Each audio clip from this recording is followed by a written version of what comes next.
Peşvani. Muhatna. Kendini tanıtır mısın? Davetin sahibi sen misin?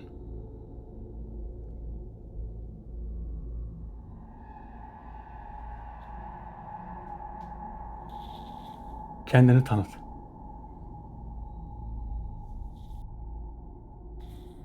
Gelen davetli sen misin? Kaf 32 davet. Davetli sen misin? Konuş.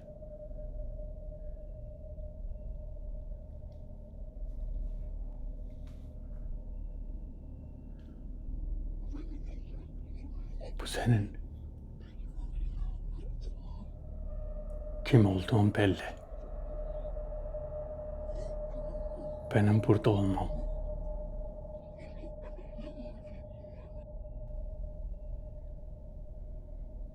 Evet, davete seni ben çağırdım. Büyük bir nedeninin olması lazım.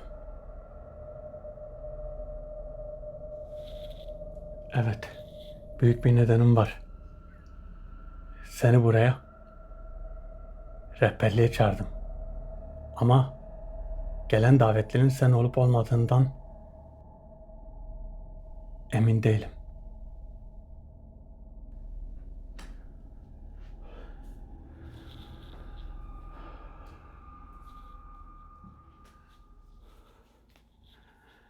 Aynı bir insan kılığında gelmiş. Çok ürkütücü ve korkunç. Çok kötü bir enerjisi var. Öyle pis bir enerjisi var ki beni etkiledi bayağı bir. Ah, beni çok kötü etkiledi. Arkadaşlar bu gelen davetli tam 2 aydır çalıştığım bir davetti. Bu davetli okyanusun dibinde bir kavim var. Bu kavimin önde gelenlerinden biri. Önde gelenlerinden biri. Belki de kavimin reisi, bilmiyorum. Buraya geldi. Sadece şöyle bir şey var. Bakın, Atlantis'ten buraya çok büyük saldırılar yapılıyormuş. Atlantis. Geçen davetlinin bahsettiği, rehber davetlinin bahsettiği Atlantis. Okyanusun altında kalan bir medeniyet, bir şehir. Orada şu an büyük bir kabile yaşıyor. Çok büyük. Ve orada çok önemli, çok boyutları çok yüksek sırlar var. Bu sırları beraber çözeceğiz. Oradan buraya gelen bu davetli, hani oradan geldiğini tam olarak bilmiyorum. Atlantis'ten değil, okyanusun dibinden gelmiş. Eğer bununla bir anlaşma yapabilirsek, bakın, bu metafizik saldırıları yapanlar, Solomon Adaları'ndakiler, Küçük James Adası'ndan yapılan saldırılar, Babil'den yapılan saldırılar, bunu biz kendimize bir müttefik olarak kabul edebiliriz ama çok tehlikeli ve bizi kabul edecek mi? Bizi acaba kendiyle bir dost görecek mi bilmiyorum. Şimdi bakacağız, göreceğiz. Düzgünce konuşabilirsek, bayağıdır bekliyorum bunu da. Ya bu aralar çok geç geliyor. Daha önceler davetleri mesela yapıyordum. Biraz erken çıkıyorlardı. Ama şu aralar biraz geç geliyorlar. Bu daveti de bayağıdır çalışıyordum. En son bugüne denk geldi. Ve bugün gördüğümü siz de gördünüz. İlk defa görüyorum. Çok heybetti. Arkadaşlar, bugünkü videomuzun bir sponsoru var. İsveç, Stockholm'dan Kadriye teyze bugünkü videomuza sponsor oldu. Ona bir desen görsel defterine ismini yazacağız. Kadriye teyze gene hastanedeymiş. Rabbimden şifa niyaz ederim.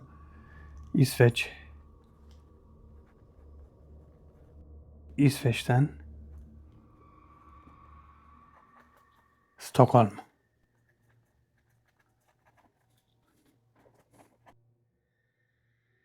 Stockholm'dan Kadriye teyze.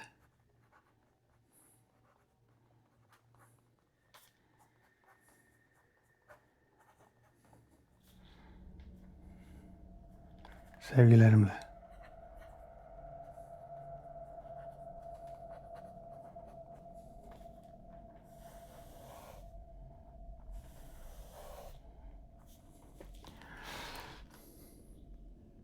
İsveç'ten Kadriye teyzemiz bize sponsor oldu. Bir de Söngör özel defterine ismini yazdık. Bizi desteklediği için kendine teşekkür ederiz.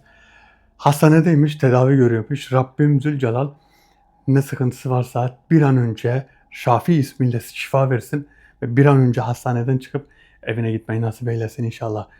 Kadriye teyzeye tüm bir Desengör ailesi olarak dua edersek daha çabuk olur. Bakın gıyabında yapılan dualar çabuk kabul olur. Şifa göndersin şu mübarek günlerin yüzü su hürmetine Rabbim Kadriye teyzemize şifa ver. Stockholm'a, İsveç'e buradan selamlar Kadriye teyze. Arkadaşlar videolarımızın herhangi birine sponsor olmak için hakandemir.mefor@gmail.com'dan videolarımızın herhangi birine sponsor olabilirsiniz.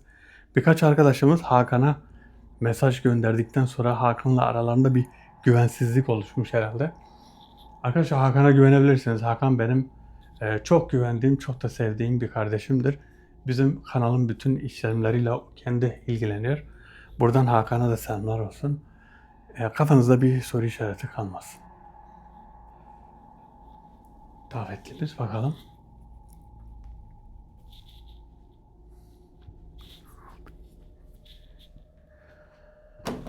La ilahe illallah.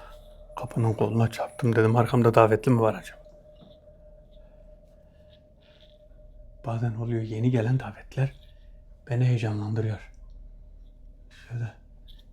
Şu an mide bulandırıcı bir ağırlık bu tarafta var. Mide bulandırıcı hem de. Çok sıkıntılı.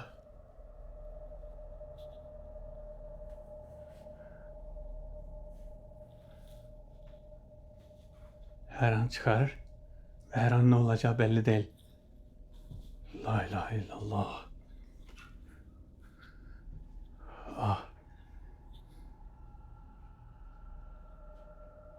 Ey davetli, bize ismini söyleyebilir misin? İsmini, nereden geldiğini ve kaç yaşında olduğunu söyler misin? Beni buraya siz neden çağırdınız? Benim davetlerle bir ilgim yok. Ben buraya okyanusların dibinden geldim. Hangi okyanustan geldin? Bu eski daveti yüzyıllar önce bir büyücü yapmıştı. En son onu görmüştüm. Bir daha bir büyücü göreceğimi zannetmiyordum. Ben bir büyücü değilim, sen yanlış görüyorsun. Senin davetini kitaptan yaptım. Buraya alemlerden bir haber vermeni istiyorum. Atlantis'i biliyor musun?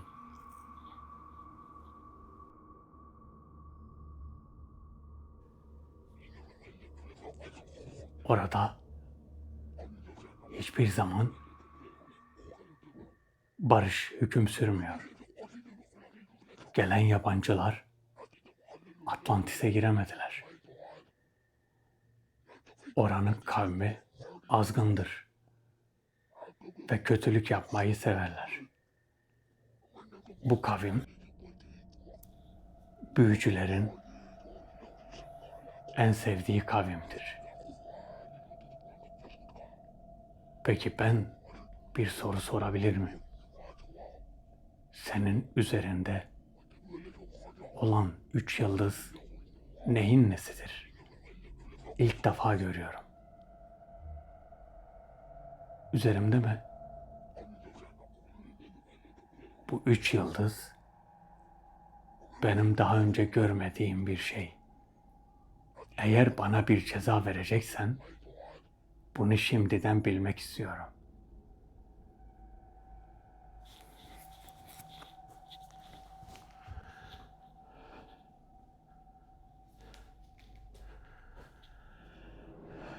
Üç yıldız. Üzerimde 3 yıldız. nasıl gördü öyle bir şeyi? Bakın normalde yani böyle bir şey görülmez. Buraya gelen davetlerin hiçbiri görmedi. Bunu bir kere Arohan bahsetmişti. Ve İbn Karuf bir defa yıldızlardan bahsetti. Omuzlarda olan yıldızlar. Bu yıldızların sebebi. Bakın ne diyor? Acaba diyor ceza vermek için mi çağırdın? Yıldızın amacı şöyle. Ya bir şeyle alakalıdır, ya bir ünvanla alakalıdır, ya da başka bir durumla alakalı. Yani yıldızlar, üzerimde yıldız. Davetlinin. Bakın Atlantis'teki kavim çok azgın diyor. Oraya giden başarılı olmamış. Olmamasının sebebi de ne biliyor musunuz? Atlantis'in orada bulunan bir kavim var ve bu kavim öyle bir kötü bir kavim ki oraya gideni veya onlardan birini çağıranı perişan ediyor. Daha önce böyle bir şey yapan büyücüler oldu. Bu yurt dışından yapan büyücüler. Atlantis'ten haber almak için oranın davetlisini çağırdı. Bu mekanın daveti gibi bir şey düşünebilirsiniz. Ben nasıl ki okyanustan bu davetliyi çağırdım. Mekanın daveti gibi. Yüzü soyulmuş gibi. Şimdi bu gelen davetliye asıl bomba soruyu soracağız. Deniz kızları, bakın. Deniz kızları bir efsane zannediyorsunuz değil mi? Zannediyorsunuz deniz kızları yok. Deniz kızları işte bir hikaye. Öyle deniz kızı diye bir şey yok. Bakın deniz kızları var. Nasıl var? Yarı biyolojik, yarı metafizik varlıklar. Bu deniz kızları bir adada yaşıyorlar. Ve bu adaya giden bir tane çok uzun yıllar önce bir yerde okudum. Bir mollanın, bir hocanın öğrencisi bir şekilde bu adada kalıyor. Adada geceleri deniz kızlarının geldiğini görüyor. Gizli bir şekilde bir yere saklanıyor. Deniz kızının birini yakalıyor ve bir ağaca bağlıyor. Bir ağaca bağlıyor. Deniz kızı yalvarıyor ona. Bırak beni diyor, ben ölürüm diyor. Bırakmazsan ölürüm diyor. Ve bunun intikamını senden alırlar. Bırakmıyor. Bağlı bırakıyor. O sıra ne oluyorsa o bağlayan kişi bir şekilde kendinden geçiyor, bayılıyor. Sabah bir kalkıyor, bakıyor ağaçta, ağacın dibinde bağladığı ip duruyor ve dibinde de işte kanlar görüyor. Deniz kızı ölmüş, kül gibi. Kül olmuş orası. Deniz kızının öldüğü o şekilde ortaya çıkıyor. Bunu da kim öldürüyor biliyor musunuz?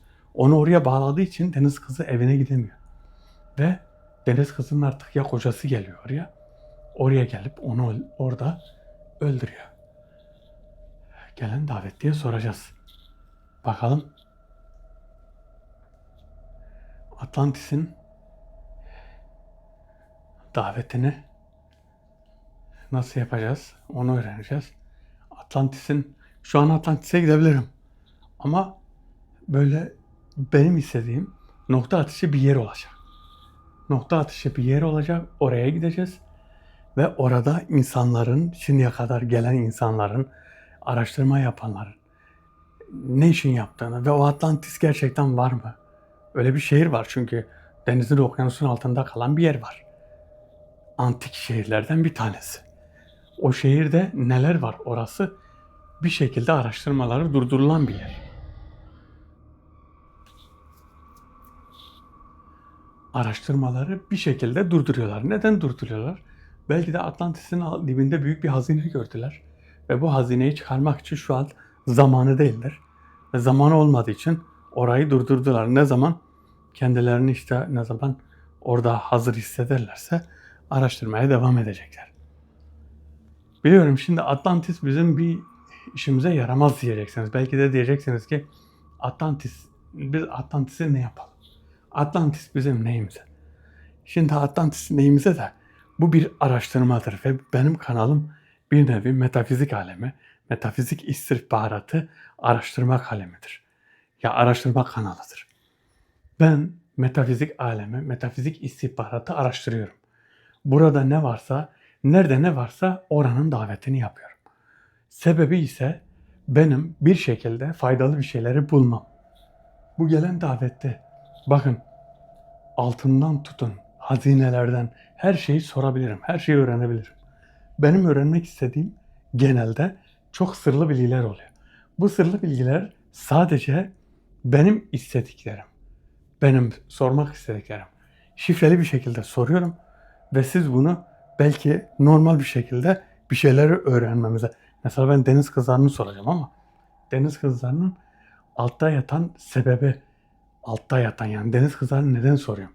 Eğer deniz kızları varsa orada büyük hükümdarın sakladığı gizli kitabın şifresi de vardır. Büyük hükümdarın sakladığı gizli şifre.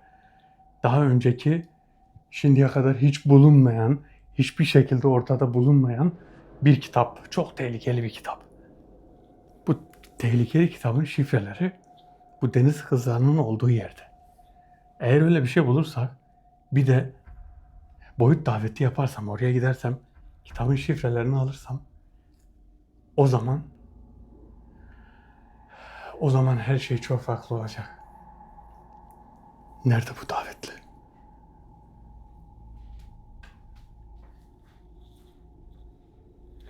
Davetli. Davetli burada biraz da beni tedirgin etti biliyor musunuz? Davetli tedirgin etti ama sanki her an çıkıp bir yanlış bir şey yapacak gibi. Her an çıkıp saldıracak gibi. La ilahe illallah. La ilahe illallah.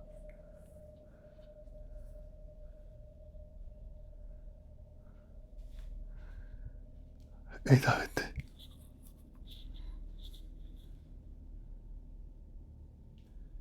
Evet, kapının orada.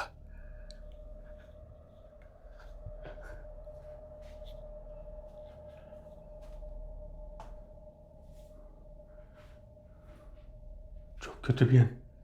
Evet. Etrafımızda dolanıyormuş demek. Söylediklerinin hepsini duydum. Ben buradan ayrılmıyorum. Bahsettiğin deniz kızları var evet. Bu Hint Okyanusu civarında bir kabiledir. Onlar yarı biyolojik, yarı metafizik varlıklardır. Her istedikleri kılığa girerler. Onların bulunduğu yerde büyük bir hazine var. Bu hazinenin peşinde misin acaba? Yok, ben hazinenin peşinde değilim. Hint Okyanusu civarında. Hint Okyanusu'nun hangi tarafında acaba? Bunlar orada mı yaşıyorlar? Hint Okyanusu'nun güney kısmında. Hint Okyanusu'nun güney kısmında yaşıyorlar. Geceleri bazı ıssız adalara çıkıyorlar. Bu ıssız adalarda tıpkı insanlar gibi eğlence yapıp oynuyorlar. Sonra tekrar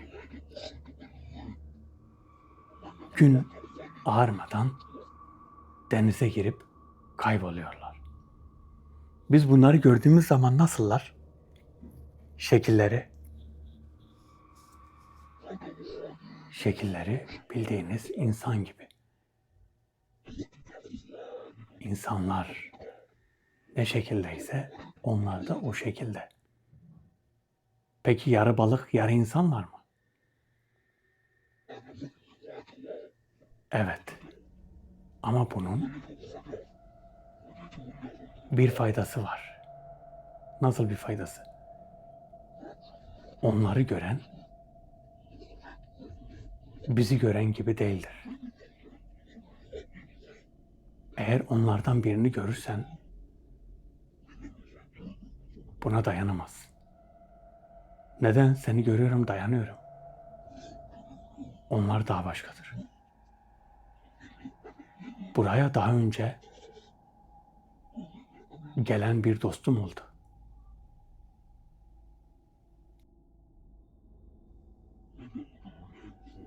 bana senden bahsetti. Sen o musun acaba?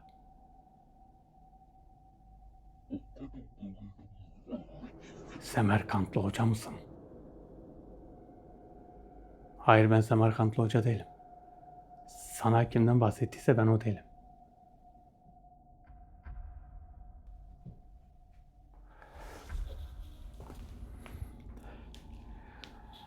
Oh, demek biri davet etmiş bana. Semerkantlı hoca.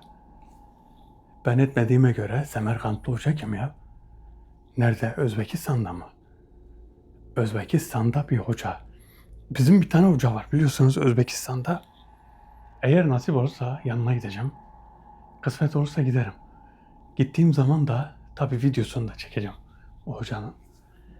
Onun yaptığı bazı uygulamalar var. Bazı tütsüler var. Bazı kitaptan yazdığı bazı şeyler var. Bunları da sizlerle paylaşacağım. Bakın, deniz kızlarını gören aynı bizleri gördükleri gibi değil. Onları gören dayanamaz diyor. Onların biraz daha enerjisi fazla. Size bir şeyden bahsedeceğim.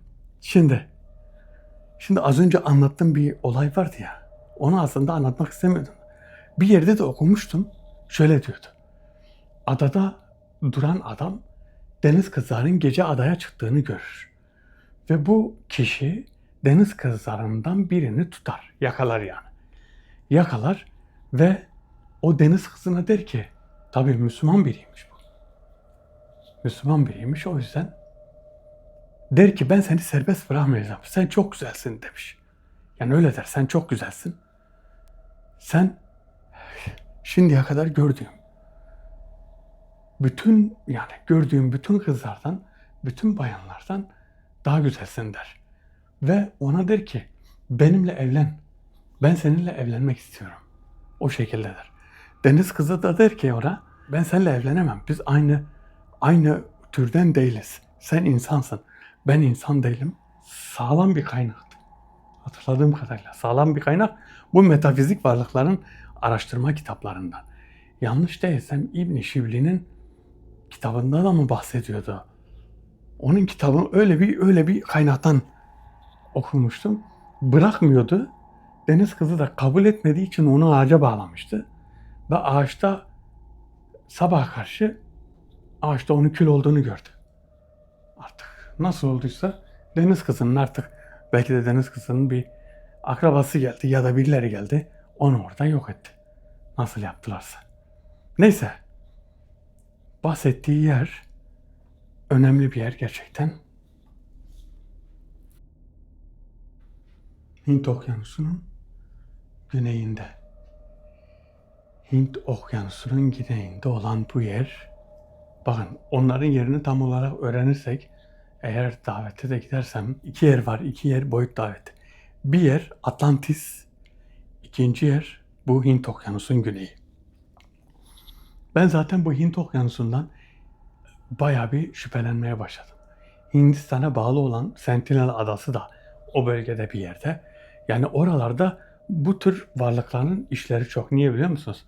Metafizik ağırlık, metafizik gücün orada hakim olduğu bir yer var. Merkez gibi ya, dünyanın merkezi gibi. Metafizik aleminin merkezi gibi.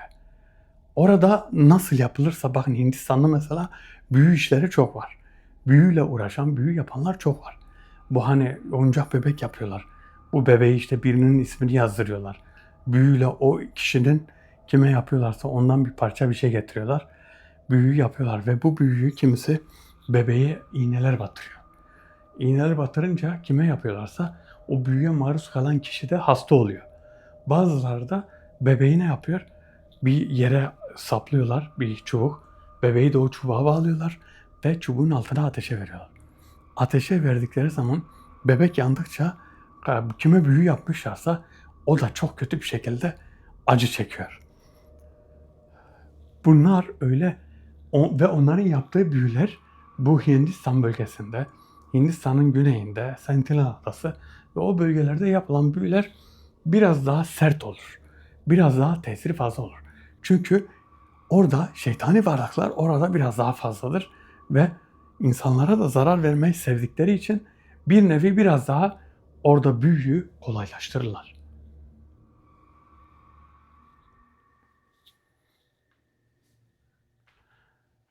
La ilahe illallah. La ilahe illallah. Özbekistan'da Semerkant'tan bir hoca bunu çağırmış. Ne zaman çağırmış acaba? Belki de kısa zamanda mı çağırdı acaba? Özbekistan'dan da bayağı hocalar var. Orada da bayağı temiz insanlar var. Burada Özbekistan Semerkant'tan bizi izleyen arkadaşlarımız var da buradan selam olsun onlara. Eğer izleyenler varsa da yorumlara yazsınlar. Onlardan haberimiz olsun. Semerkant'a gelirsek bakalım orada kaç arkadaşımız bizi karşılayabilecek.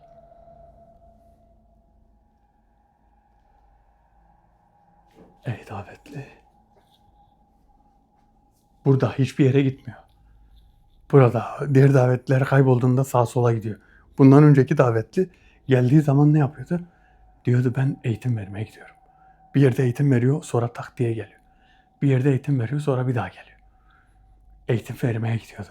Bu davetli burada. O yüzden buradan ne konuşursak duyar. Ne konuşursak bilir. Bu değişik bir kitaptan, kahverengi kitabım var benim biliyorsunuz. Bu kahverengi kitaptan yaptığım bir davet. Genelde davetler böyle kolay kolay olmaz. Ama düzgün çalışırsanız, harfi harfine yaparsanız bu davetler olur. Ben bir defa perizimi kaçırmıştım. Yani perizimi bozmuştum. Bozdum ve ne oldu? Bayağı bir davet yapamadım. Davet yapamadım ve bekledim. Bazı davetlerde periz gerekiyor, bazılarında gerekmiyor. Şöyle geriye gidelim. Ey davetli. Bazı davetlerde periz gerekiyor. Dediğim gibi bazılarında da gerekmiyor. Şimdi şöyle, öyle bir durum daha var. Bu deniz kızlarının olduğu yerde şifacılar var.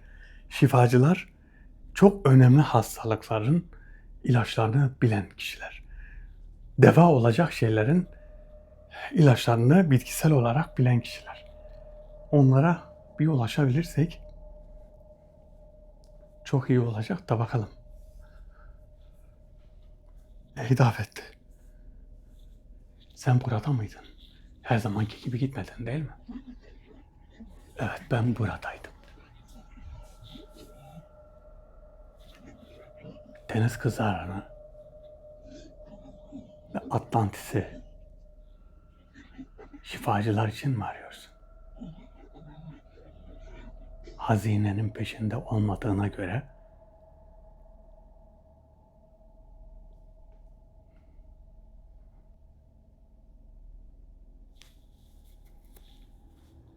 evet, şifacıları da arıyorum. Şifacıları ve deniz kızlarının, aslında deniz kızlarının bulunduğu kavim, bana tam yerini söylersen oraya gitmek isterim. Şifacılar bunların kavminin içinde olan en yaşlılardır. Yalnızca bir bedel almadan insanlara yardım etmezler. Sen oraya yardım için mi gideceksin? Ne yardımı? Benim tahminlerime göre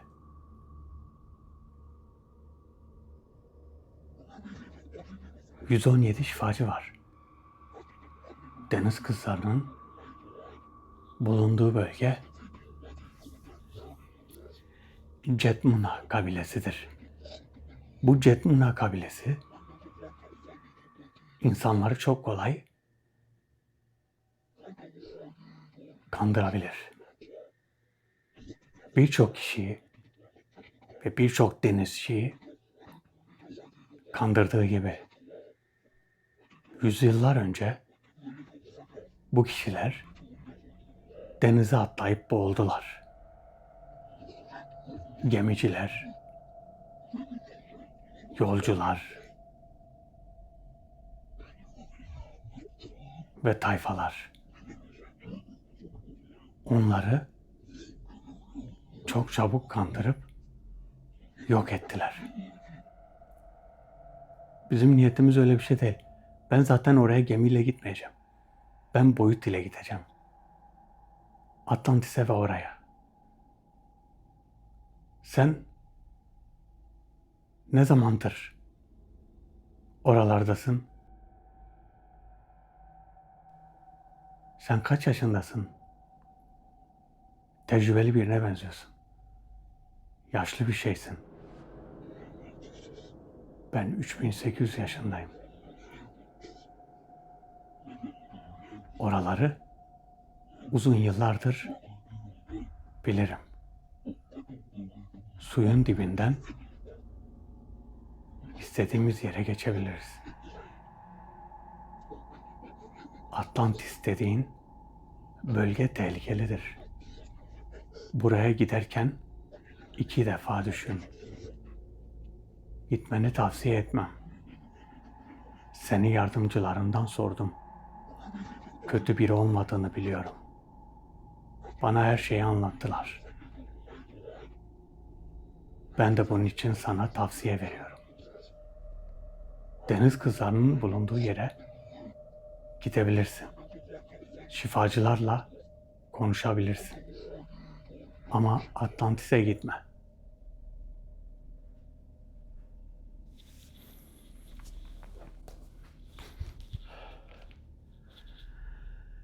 Atlantis'e gitme demesinin sebebi orada çok pis bir kavim var.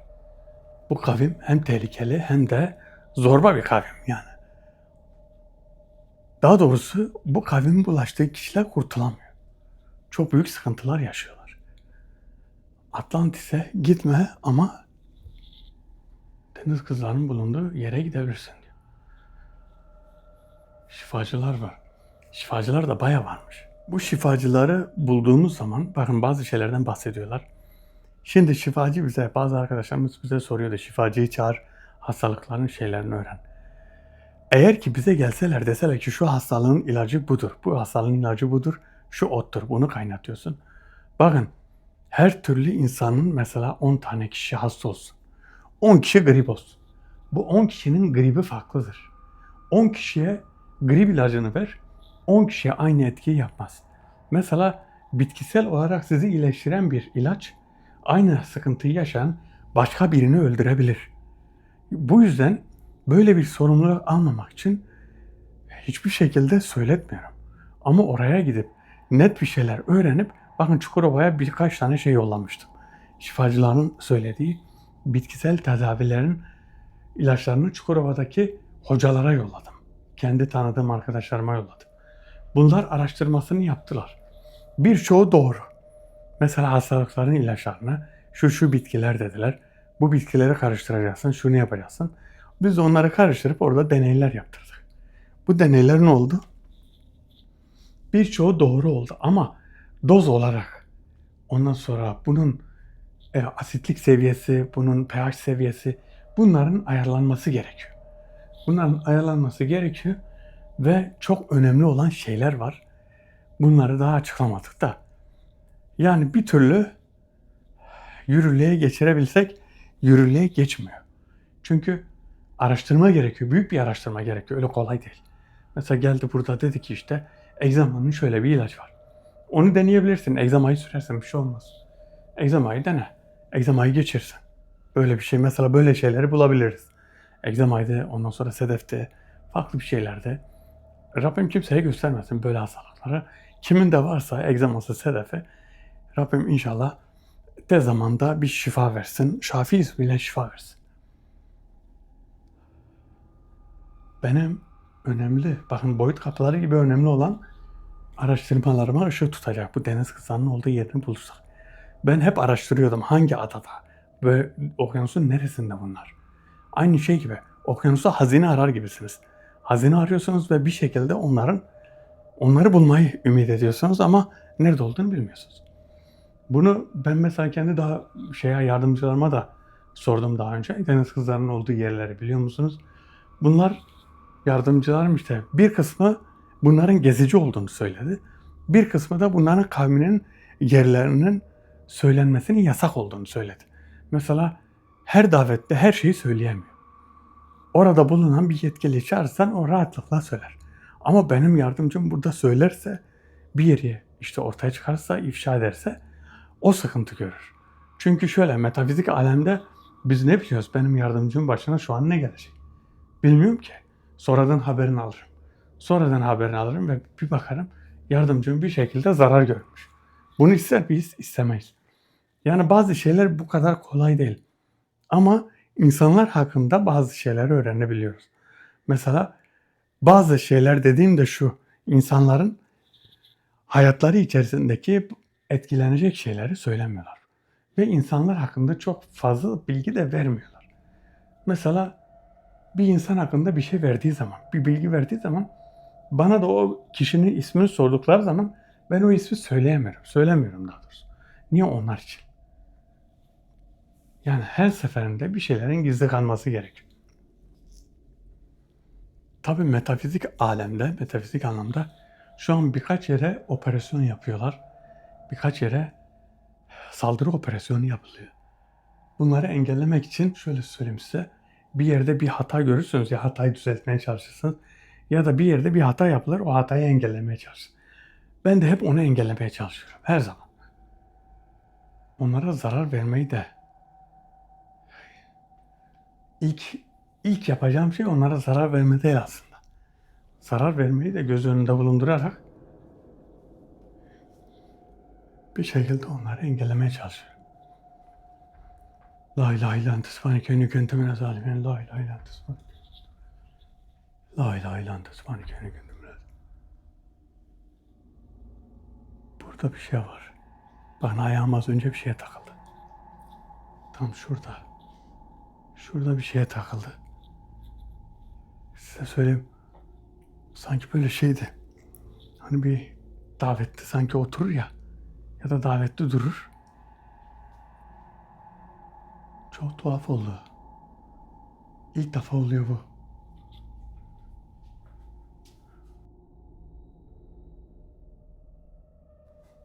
Eğer orada takıldıysa demek ki oradadır.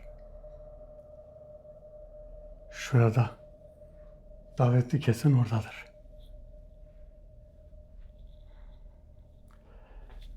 Tam buradaydı ya takıldığım yer. Yoksa bu tarafta mı? Buralarda geziyor. Üzerine basıp da bir tarafını kırmayalım. Ama vefk var yani. Vefk olduğu için uzakta durması gerekiyor. Davetli. Eğer buralardaysan görün de bir şekilde sana zarar vermeyelim.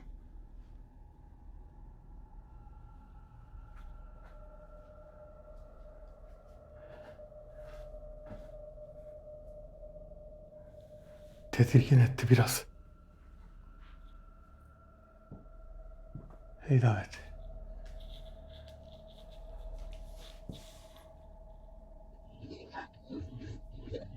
Benimle gelebilirsen istediğin yere beraber gidebiliriz. Evet, bu çok iyi olur. Atlantis macerasını şu an düşünme.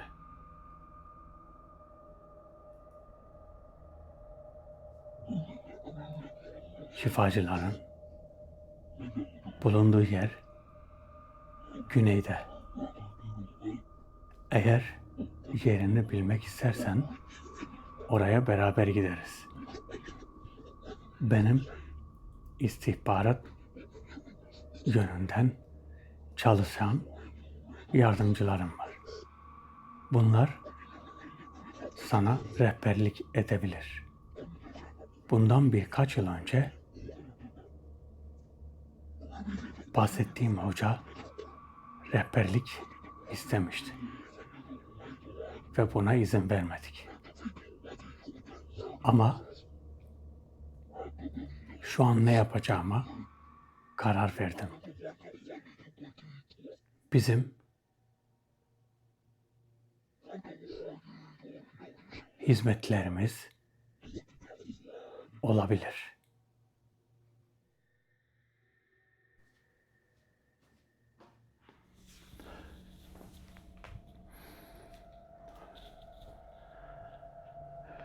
Bundan birkaç yıl önce hocalardan bir tanesi bunlar rehberlik istemiş. Bakın buna inanmadım aslında da. Biz bunu kabul etmedik. Bizimkini niye kabul ediyor? Yani bizimkini neden kabul ediyor onu anlamadım. Bizimkini kabul etme sebebi ne? Bizimkini kabul etme sebebi. Bizimkini neden kabul ediyor? Madem ki daha önceden bunu istemişler. Madem ki bunu daha önceden istemişler. Ve kabul etmemiş. Şimdi kararları ben veririm. Yardımcılarım sana yardım edebilir. Tam beraber gitmede sıkıntı yok. Boyutta beraber gideriz. Bana rehberlik yapsın, ben gideyim. Acaba orada şöyle bir şey var. Ya da böyle deniz kızlarının olduğu yerde boyutu gösterebilirsem, oraya gidebilirsek, deniz kızlarını ben kendim görebilirsem, boyutu da bir şekilde görebilirsek, şu dediğim teknolojiyi biraz daha geliştirip, biraz daha az da olsa, bakın görüntü az da olsa görseniz yine iyi. Mesela Atlantis'e düşünün, Atlantis'e gittim. Atlantis'e size görüntü verdim oradan. Çok iyi olmaz mı? Büyük istihbaratların kurulacağı bir merkez kuracağım. Büyük istihbaratların. Ve bu merkezi buradan kontrol edeceğim. İstihbaratlar dediğim şu. Bakın bu Orta Doğu'da, Babil'de, ondan sonra şöyle söyleyeyim, okyanuslarda olsun, Hint okyanusundan olan buralarda bizim kendi dostlarımız var. Buralarda bizim çağırdığımız varlıklar var. Bunlar bize istihbari bilgiler sağlayacaklar. Ve bunlar tek bir yerden kontrol edecek. Orası da burası. Yani daha sonra farklı yerlerden de kontrol eden illaki farklı hocalar da olabilir. Ama ben burada bir şekilde kontrol edeceğim. Bir gün şöyle yapacağım. Bakın öyle bir şey üzerinde çalışıyorum. Bunu deneyeceğim. Bunu bir şekilde şurada boyut kapısından, bak şurada boyuta girdiğim zaman burada bir görüntü çıkacak. Görüntü. Görüntü dediğim bir değişik. Ya ben kamerayı elimde tutarım. Boyuta girdiğim zaman. Şöyle boyuta girdiğim zaman kamerayı düşürmeden ya da boynuma takarsam göğüs kamerasını, kamerayı şöyle göğüs hizama şuraya takarsam, buraya ya da kafaya şapkanın üstüne buraya bağlarsam bir şekilde boyuta gireceğim. O görüntüyü alabildikten sonra boyuta gireceğim ve boyutta artık burada bir şeyler görülecek herhalde. Yani siz de görebileceksiniz. Onu düşünüyorum. Üzerinde çalışıyorum. Eğer gerçekten sağlam bir şekilde bunu çözersek bizim davetlerimizin çoğu bu şekilde gelecek. Davetlerin çoğu bu şekilde gelecek ve boyuta gireceğiz. Boyutta siz de göreceksiniz. Düşünün, o aleme mesela girdik. O alemi gördünüz. O alemi gezdiniz. Boyuta girdiğim zaman çok farklı şeyler oluyordu. Bu farklı şeyler, farklı ortamlar, farklı değişik yapılar, değişik ağaçlar, bitkiler, gökyüzü, her şey farklı. Kendimi bir çölde buluyorum. Çöl bir acayip. 2 adım atıyorum. O 2 adımla çok uzak yerlere gidebiliyorum. Bunlar tuhaf. Bunlar değişik şeyler. Ama görmenizi istiyorum yani boyutu.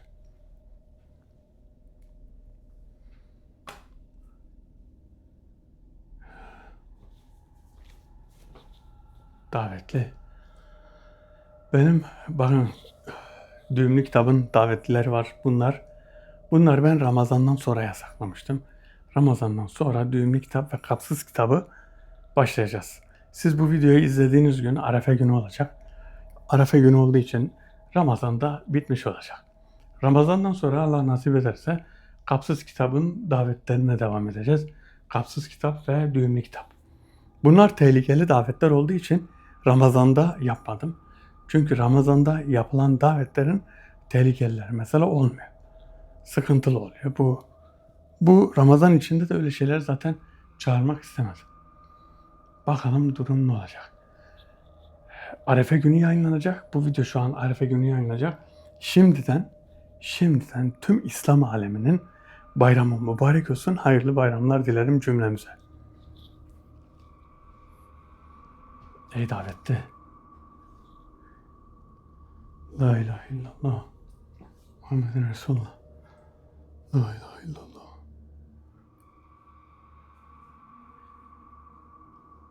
Birkaç seferde davete gelenlerden mesela şurada bir şeyler görülüyor. Burada geçenki davette yalnız gelmemişti mesela. Geçenki davette yalnız gelmemişti. Bir şeyler görüyordu. Tekrar gene öyle bir şey görebilirseniz ben yorumlardan gördüğüm şeylerden baktım. Burada mıydı neydi? Orada bir yerde davette ortadaydı. Şurada bir şeyler gelmişti. Bir şey görünmüştü. Davetli burada. Bir yere gitmediğini biliyorum. Şu an buradasın. Evet.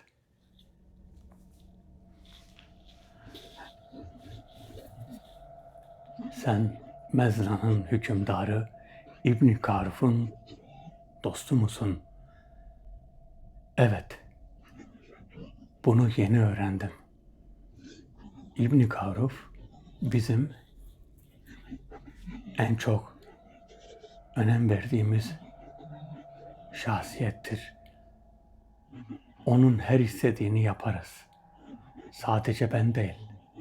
Diğer kavimler de onun her istediğini yapar. Ve birçok kral ve padişahı istediği gibi cezalandırır. Biz bu konuda ona laf söyleyemeyiz. Sen de onun dostuysan bize bir zarar verme. Evet, İbn Karuf bizim dostumuzdur. Onun gittiği yolda ben de ona yardımcı oluyorum. Tabii o da bana yardımcı oluyor.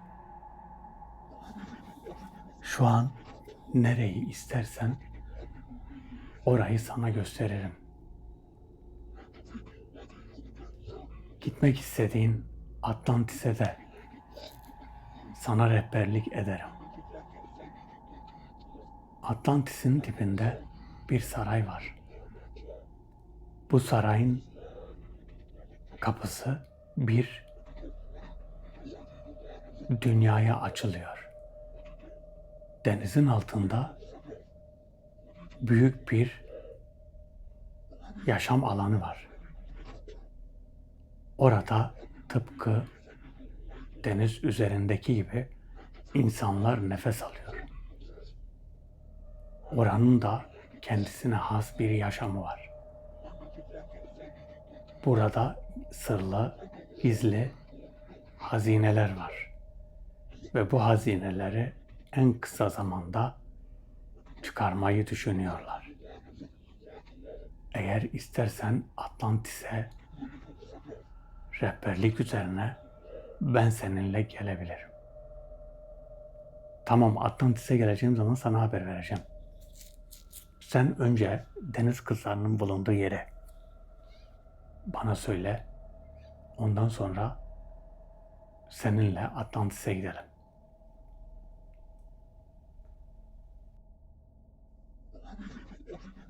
Deniz kızlarının kavmi Hint Okyanusu'nun güneyinde. Atfima diye bir bölge var. Bu bölgede denizin binlerce metre altındadır. Buraya gittiğin zaman o karanlık dünya birden aydınlanır ve her şeyi görürsün. Oraya da beraber gidebiliriz.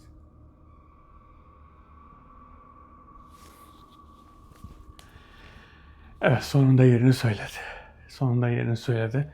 Bakın, deniz kızlarının olduğu kavim çok önemliydi ve onların yaşadığı yerde, onların efsaneye göre şöyle derler. Deniz kızlarının bulunduğu kavim çok büyük bir hazineyi saklar. Çok büyük bir hazine. Bu hazine ilim midir, altın mıdır? Bu hazine önemli yakutlar, elmaslar mıdır? Bilmiyoruz. Onu öğreneceğiz. Deniz kızlarının bulunduğu kavmin içinde şifacılar var. Deniz kızının deniz kızlarının kavminin içinde bulunduğu çok bilgin insanlar da var. Mesela şöyle, şu anki teknolojiyle bulunmamış birçok şeyi onlar orada gizli bir yerde bunları yazmışlar. Eğer öyle bir kitap bulabilirsek, çünkü öyle bir kitaptan bahsettiler ki tüm ilerideki gelecek olan teknolojilerin hepsi bu kitaba yazılmış. Belki de siz diyeceksiniz, yani benim düşüncem şöyle, hani Anunnakiler diyorlar ya, yüksek teknolojiler vardı. Bu teknolojileri bir yere kaydetmişler, bir yere. Ve nereye kaydetmişler? Deniz kızlarının bulunduğu bu kavmin içinde, o bulunan yerde, orada bir yerde gizli. Bu belki de kavmin aynı şey gibi, Atlantis gibidir. Atlantis nasıl denizin altında bir boşluk var, boşlukta nefes alıyorsun. Bunlar da aynı öyle bir yerde yaşıyor olabilirler. Yani okyanusun altında binlerce metre, belki artık 2 kilometre, 3 kilometre aşağıda çok büyük bir yerde orada yaşıyorlar. Ama nerede? Orada hava var, deniz yok, su yok. Orada bir boşlukta, yani öyle bir yere giriyorsun, alta iniyorsun, sonra bir daha yukarıya çıkıyorsun. Orada hava var ve havanın bulunduğu yerde bir şehir var, bir dünya var. Orada o boşlukta yaşıyorlar. Ve bu boşlukta yaşadıkları yerde bu kitap var. Size bahsettiğim büyük hazine bu aslında. Bu kitapta ileriye dönük şimdinin teknolojisiyle bulunmamış birçok hazine var. Birçok teknoloji orada yazılmış, o kitapta yazıyor. Eğer gidip bu kitabı ele geçirirsek, bu kitap sadece bizim elimizde olursa, ben gidip o kitaptan notlar alırsam ve sadece bunu bizim kendi ülkemizde bunu hayata geçirirsek ne olur? Çok ileri teknolojideki olan şeyler sadece bizde olmaz mı? Bu bir ilk olmaz mı? Bu bir çok farklı bir şey olmaz mı? Çok değişik şeyler olur. Bunu aslında anlatmayacaktım ama anlatmadığım zaman da ne oluyor biliyor musunuz? Video çok saçma oluyor. Davet çok saçma oluyor. Boş bir davet oluyor. Aslında boş bir davet değil. Yaptığım davetlerin hepsinin içinde sır var. Çoğunu açıklamıyorum. Çoğunu dikkat ederseniz bazı şeyler tam dilimin ucuna geliyor. Saçma bir soru soruyorum. Neden saçma bir soru soruyorum? Her şeyi, her istediğimi, her o karşı taraftan istediğimi ve duymak istediğimi kayıttayken yapamıyorum. Videoyu kapattıktan sonra bakıyorum davet başarılı oldu. Videoyu kapattıktan sonra ne yapıyorum? Bireysel davette soruyorum. Velhasıl böyle. Kitabı bulmak dileğiyle. Herkes kendine çok iyi baksın. Herkese hayırlı bayramlar. Allah'a emanet olun. Hoşça kalın.